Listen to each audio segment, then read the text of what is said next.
એક પરણેલો પુરુષ પોતાની બાયડીથી એટલો બધો કંટાળી ગયો ને કે મરવા જાતો હતો એટલામાં એક એને વાંઢો સામે ભટકાણ્યો. તો વાંઢાએ કીધું કે ભાઈ એક બીડી પાઈ ને.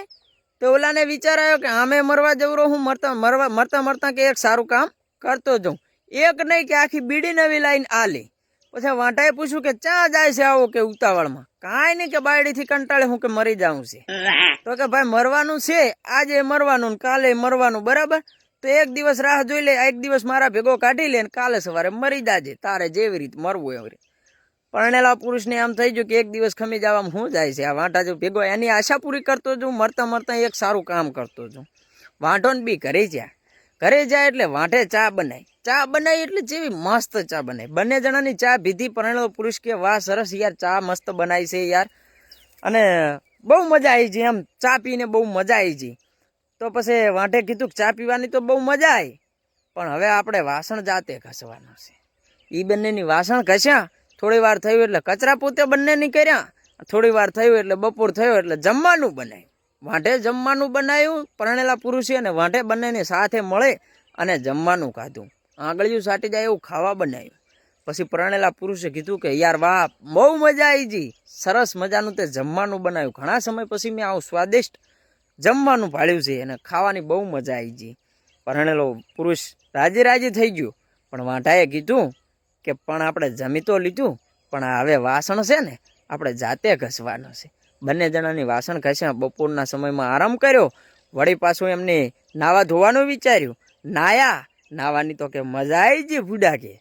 હા કે મજા તો આવી ગઈ, પણ કે કપડાં આપણે જાતે ધોવાના છે. વાંઢો કે બંને જણાની કપડાં ધોયા. કપડાં ધોઈને સરસ મજાનો આરામ કર્યો. 3 વાગ્યા 3-4 ગાળામાં એમને વળી પાછો ચા બનાવ્યો. બંને જણાની ચા પીધો. બંને જણાની વાસણ કર્યા.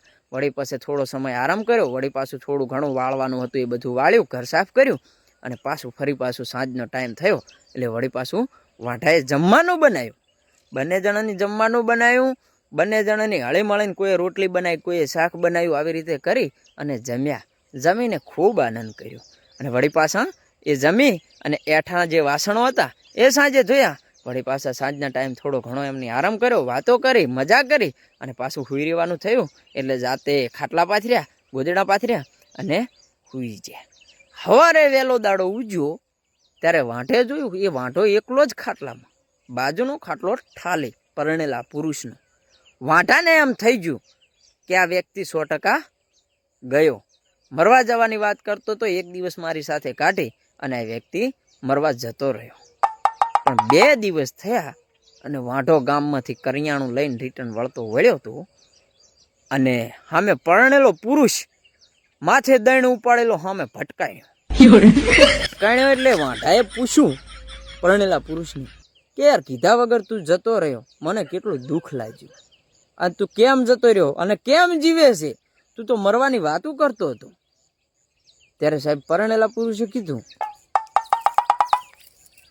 કે મારી જિંદગી તો તારા કરતા હાથ દરજે હારી છે. જાતે ચા નથી બનાવવો પડતો, વાસણ નથી ધોવા પડતા, કચરા પોતા નથી કરવા પડતા, કપડાં નથી ધોવા પડતા, નથી જમવાનું બનાવવું પડતું. બસ ખાલી મને પ્રોબ્લેમ છે તો ઈ કે મારી બાયડી હાજે મને કચ કરે એમ બોલે, આટલો પ્રોબ્લેમ છે. અને એ હું શીખી લીધું કે બાયડી બોલતી હોય ત્યારે શાંત રહેવાનું અને સરસ મજાનું ખૂણામાં બેઠું રહેવાનું. એ બોલવાનું બંધ થઈ જાય પછી આપણે જે કાંઈ કરવું એ કરવું. એટલે જ્યારે બાયડી બોલતી હોય ત્યારે શાંત રહેવાનું, વધારે પડતું મગજ વાપરવાનું નહીં. મરી જવું છે, જતું રહેવું છે, આ કરવું છે, ફલાણું ઢેકણું પોસડું, આવું કશું નહીં કરવાનું. બસ ખાલી ચૂપચાપ બેઠું રહેવાનું.